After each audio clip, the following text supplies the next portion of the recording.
The knock on the door wasn't loud, but it carried the kind of weight that makes your chest tighten before you even know why. I opened it to find our landlord, Mr. Harding, standing there with his lips pressed into a flat line. His eyes flicked past me, into the apartment I'd spent years turning into a home. "We need to talk," he said, voice firm but uneasy. I stepped aside, confused. "Of course. What's going on?" He came in, removed his cap, and looked at me as though I were already guilty of something. "Your wife came to me yesterday. She said you've been hurting her, yelling, breaking things, that she doesn't feel safe here." For a moment, it felt like my blood stopped moving. The words didn't make sense, like hearing someone claim the sky had turned green. My wife? My Emily? The woman I'd shared breakfasts with, the woman who used to fall asleep on my chest during late-night movies. She'd told him that? "There's been some mistake," I whispered, my voice too weak for the storm roaring in my head.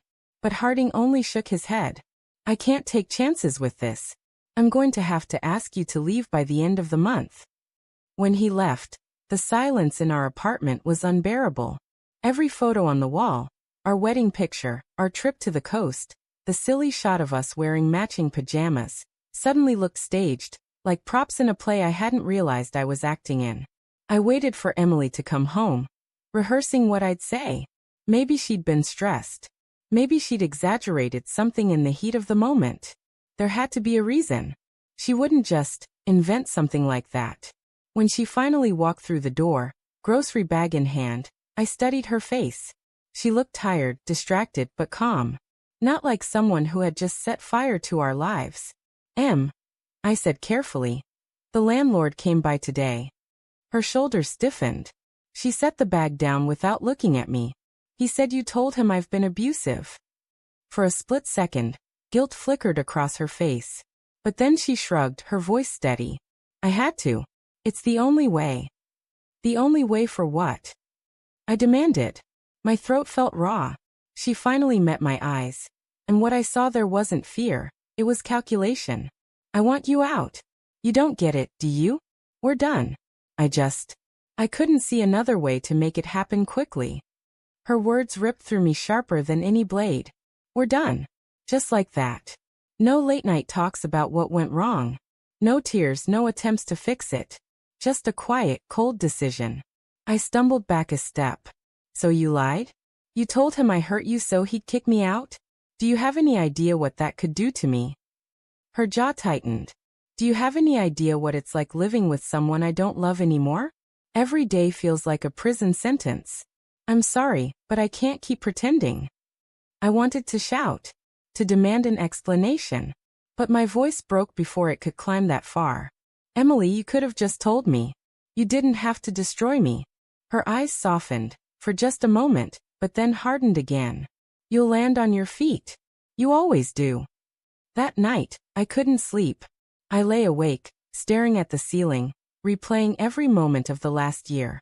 The way she'd been on her phone late at night, turning it face down when I walked into the room. The sudden business trips. The fading warmth in her touch. I had noticed it all but buried it under hope. I told myself marriages had phases, that love ebbed and flowed. I clung to denial like a shield. Now the shield was gone, and all I could see were the cracks I'd ignored. The next morning, I called an old friend, Mark. I needed to hear someone else's voice. Someone who knew me better than the stranger my wife was painting me as. When I told him what happened, there was a pause on the other end.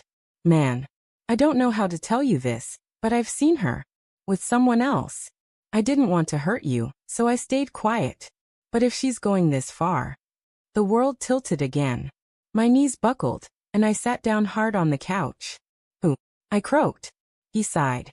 "Some guy from her work. I saw them a couple of times at a cafe, holding hands. It wasn't friendly." I hung up before he could say more.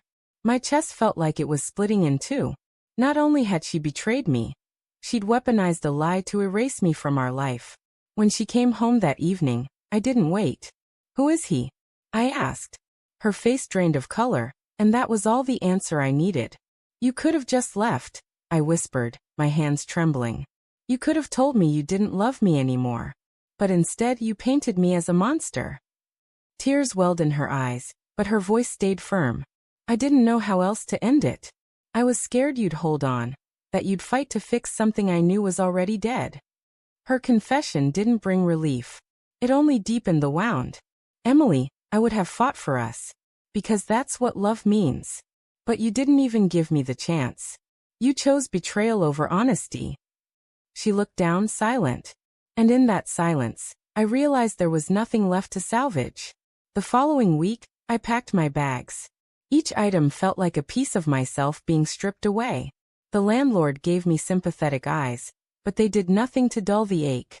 On my last night in the apartment, I stood in the doorway, staring at the hollow space that once held laughter, arguments, and whispered promises.